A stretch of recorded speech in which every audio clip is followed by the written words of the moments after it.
Shalom, selamat pagi Bapak Ibu Saudara yang dikasihi Tuhan. Kita sungguh bersyukur pagi hari ini boleh bangun pagi.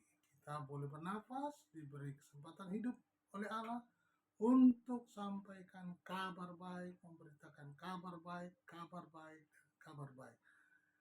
Oleh karena itu Bapak Ibu, mari pagi hari ini kita akan membaca dan merenungkan firman Tuhan, dan kita percaya melalui pembacaan firman Tuhan, hidup kita dibaharui dari sehari ke sehari, nama Tuhan dimuliakan, nama Tuhan diagungkan, dan semua bangsa menjadi muridnya. Tuhan Yesus memberkati. Mari kita berdoa.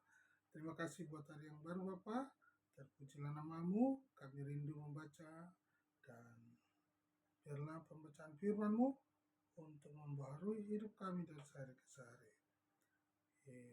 Kami mohonkan doa ini, haleluya, amin. Nah Bapak Ibu yang dikasih Tuhan, kita masuk ke dalam Kejadian pasalnya yang ke-26. Ishak di negeri orang Filistin. Maka timbullah kelaparan di negeri itu.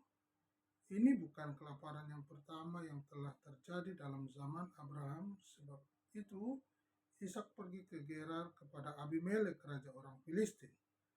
Lalu Tuhan menampakkan diri kepadanya serta berfirman, "Janganlah pergi ke Mesir, diamlah di negeri yang akan kukatakan kepadamu. Tinggallah di negeri ini sebagai orang asing, maka aku akan menyertai engkau dan memberkati engkau. Sebab kepadamu lah dan kepada keturunanmu akan kuberikan seluruh negeri ini, dan aku akan menepati sumpah yang telah kuikrarkan kepada Abraham ayahmu.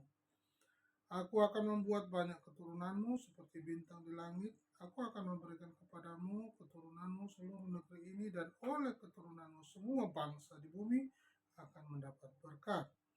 Karena Abraham telah mendengarkan firman-Ku dan memelihara kewajibannya kepadaku, yaitu segala perintah dan ketetapan dan hukum-Ku. Jadi, tinggallah Ishak di Gerar." Ketika orang-orang di tempat itu bertanya tentang istrinya, berkatalah ia, "Dia saudaraku," sedang ia takut mengatakan, "Ia istriku," karena pikirnya jangan-jangan aku dibunuh oleh penduduk tempat ini karena Ribka, sebab elok parasnya. Setelah beberapa lama ia ada di sana, pada suatu kali menjenguklah Abimelek, raja orang Filistin itu, dari jendela. Maka dilihatnya Ishak sedang bercumbu-cumbuan dengan Ribka istrinya. Lalu Abimelek memanggil Ishak dan berkata, "Sesungguhnya dia istrimu, masakan engkau berkata dia saudaraku?" Jawab Ishak kepadanya, "Karena pikirku jangan-jangan aku mati karena dia." Tetapi Abimelek berkata, "Apakah juga yang telah kau perbuat ini terhadap kami? Mudah sekali terjadi salah seorang dari bangsa ini tidur dengan istrimu, sehingga dengan demikian engkau mendatangkan kesalahan atas kami." Lalu Abimelek memberi perintah kepada seluruh bangsa itu, "Siapa yang mengganggu orang ini atau istrinya, pastilah ia akan dihukum mati." Maka menaburlah Ishak di tanah itu, dan dalam tahun itu juga ia mendapat hasil 100 kali lipat, sebab ia diberkati Tuhan. Dan orang itu menjadi kaya, bahkan kian lama kian kaya, sehingga ia menjadi sangat kaya. Ia mempunyai kumpulan kambing domba dan lembu sapi serta banyak anak buah, sehingga orang Filistin itu cemburu kepadanya. Segala sumur yang digali di dalam zaman Abraham ayahnya oleh hamba-hamba ayahnya itu telah ditutup oleh orang Filistin dan ditimbun dengan tanah. Lalu kata Abimelek kepada Ishak, "Pergilah dari tengah-tengah kami, sebab engkau telah menjadi jauh lebih berkuasa daripada kami." Jadi pergilah Ishak dari situ dan berkemahlah ia di lembah Gerar, dan ia menetap di situ. Kemudian Ishak menggali kembali sumur-sumur yang digali dalam zaman Abraham ayahnya dan yang telah ditutup oleh orang Filistin sesudah Abraham mati. Disebutkannya nama sumur-sumur itu menurut nama-nama yang telah diberikan oleh ayahnya. Ketika hamba-hamba Ishak menggali lembah itu, mereka mendapati di situ mata air yang berbual-bual airnya. Lalu bertengkarlah para gembala Gerar dengan para gembala Ishak. Kata mereka, "Air ini kepunyaan kami." Dan Ishak menamai sumur itu Esek, karena mereka bertengkar dengan dia di sana. Kemudian mereka menggali sumur lain, dan mereka bertengkar juga tentang itu. Maka Ishak menamai sumur itu Sitna. ia pindah dari situ dan menggali sumur yang lain lagi. Tetapi tentang sumur ini mereka tidak bertengkar. Sumur ini dinamainya Rehobot. Esek, Sitna, Rehobot. Ini sumur yang ketiga, aman ini. Dan ia berkata, sekarang Tuhan telah memberikan kelonggaran kepada kita sehingga kita dapat beranak cucu di negeri ini. Dari situ ia pergi ke Beersheba, lalu pada malam itu Tuhan menampakkan diri kepadanya serta berfirman, Akulah Allah ayahmu Abraham, janganlah takut sebab aku menyertai engkau. Aku akan memberkati engkau dan membuat banyak keturunanmu karena Abraham hamba-Ku itu. Sesudah itu Ishak mendirikan mezbah di situ dan memanggil nama Tuhan. Ia memasang kemahnya di situ, lalu hamba-hambanya menggali sumur di situ. Datanglah Abimelek dari Gerar mendapatkannya bersama-sama dengan Ahuzat, sahabatnya, dan Pikol, kepala pasukannya. Tetapi kata Ishak kepada mereka, mengapa kamu datang mendapatkan aku? Bukankah kamu benci kepada aku dan telah menyuruh aku keluar dari tanahmu? Jawab mereka, kami telah melihat sendiri bahwa Tuhan menyertai engkau, sebab itu kami berkata, baiklah kita mengadakan sumpah setia antara kami dan engkau, dan baiklah kami mengikat perjanjian dengan engkau, bahwa engkau tidak akan berbuat jahat kepada kami seperti kami tidak mengganggu engkau, dan seperti kami semata-mata berbuat baik kepada mudamu dan membiarkan engkau pergi dengan damai. Bukankah engkau sekarang yang telah diberkati Tuhan? Bukankah engkau sekarang yang diberkati Tuhan? Kemudian Ishak mengadakan perjamuan bagi mereka, lalu mereka makan dan minum. Keesokan harinya, pagi-pagi bersumpah-sumpahlah mereka, kemudian Ishak melepas mereka dan mereka meninggalkan dia dengan damai. Pada hari itu datanglah hamba-hamba Ishak memberitahukan kepadanya tentang sumur yang telah digali mereka, serta berkata kepadanya, kami telah mendapat air. Lalu dinamainya sumur itu Sheba. Ini sumur yang keempat, Sheba. Ya. Sebab itu nama kota itu adalah Beersheba sampai sekarang. Ketika Esau telah berumur 40 tahun, ia mengambil Yudit anak Beri orang Het dan Basmat anak Elon orang Het menjadi istrinya. Kedua perempuan itu menimbulkan kepedihan hati bagi Ishak dan bagi Ribka. Puji Tuhan Bapak Ibu yang dikasih Tuhan, kita sedang membaca satu topik tentang bagaimana perjalanan hidup Ishak di negeri orang Filistin, ya. Jadi kembali lagi Bapak Ibu, bagaimana kelaparan terjadi di negeri itu, bagaimana kehidupan Ishak dalam perjalanan hidupnya, apa yang dilakukan ayahnya Abraham, Abraham yang taat kepada Allah, menuruti perintah dan setia kepada Allah. Itu pun turun kepada Ishak anaknya. Ketika mereka masuk dalam pertemuan, penampakan Allah di dalam pertemuan dengan Ishak. Bagaimana janji Allah itu turun kepada Ishak. Dan apa yang terjadi? Sekalipun ada kelaparan, Allah turut campur.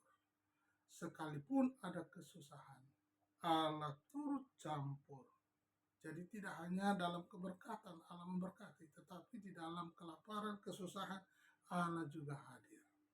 Sehingga Allah mengingatkan untuk setia, untuk tetap taat, untuk mengikuti segala perintah Allah. Apa yang Allah suruhkan, lakukan.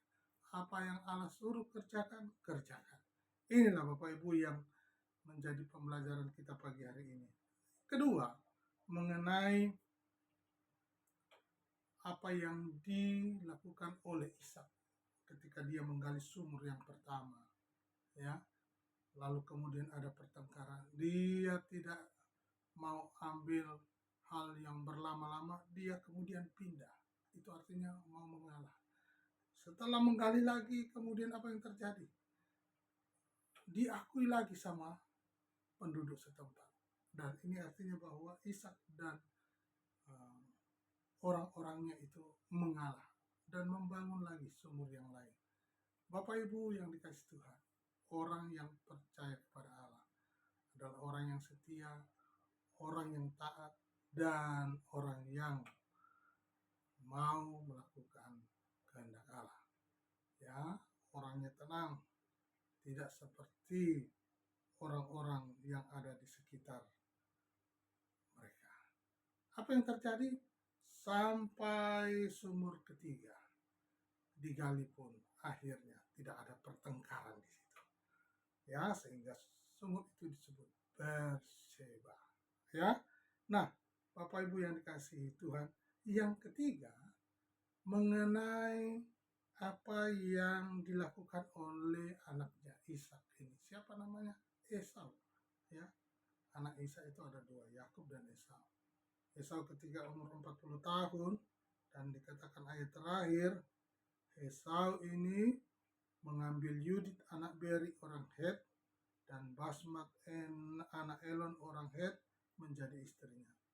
Kedua perempuan itu menimbulkan kepedihan hati bagi Ishak dan bagi Ribka. Apa yang menjadi pelajaran buat kita pagi hari ini, Bapak Ibu? Ternyata Allah menanamkan, bahkan Ishak waktu mau mencari calon untuk Ishak, ya, Abraham itu setia kepada Allah. Apa yang Tuhan suruhkan untuk mencarikan calon pasangan hidup, itu butuh proses dari kaum sebangsanya. Ya, artinya bahwa orang-orang yang hidup dari lingkungannya sendiri. Tetapi berbeda dengan Esau. Dia mengambil Yudit anak Beri orang Het dan Basmat anak Elon orang Het. Apa yang dimaksud ini? Menimbulkan kepedihan. Ya ini tadi. Ya ujuk-ujuk tiba-tiba maunya sendiri. Tidak seperti itu Bapak Ibu ya. Jadi kalau orang Jawa itu ada tiga, ya, bobot, ya, bibit, bebek, ya. Nah, tetapi kita perhatikan bahwa budaya itu mempengaruhi lingkungan. Juga perbedaan agama itu juga bisa mempengaruhi keberlanjutan, ya. Dan juga pengaruh negatif ketika ada pencampuran di situ.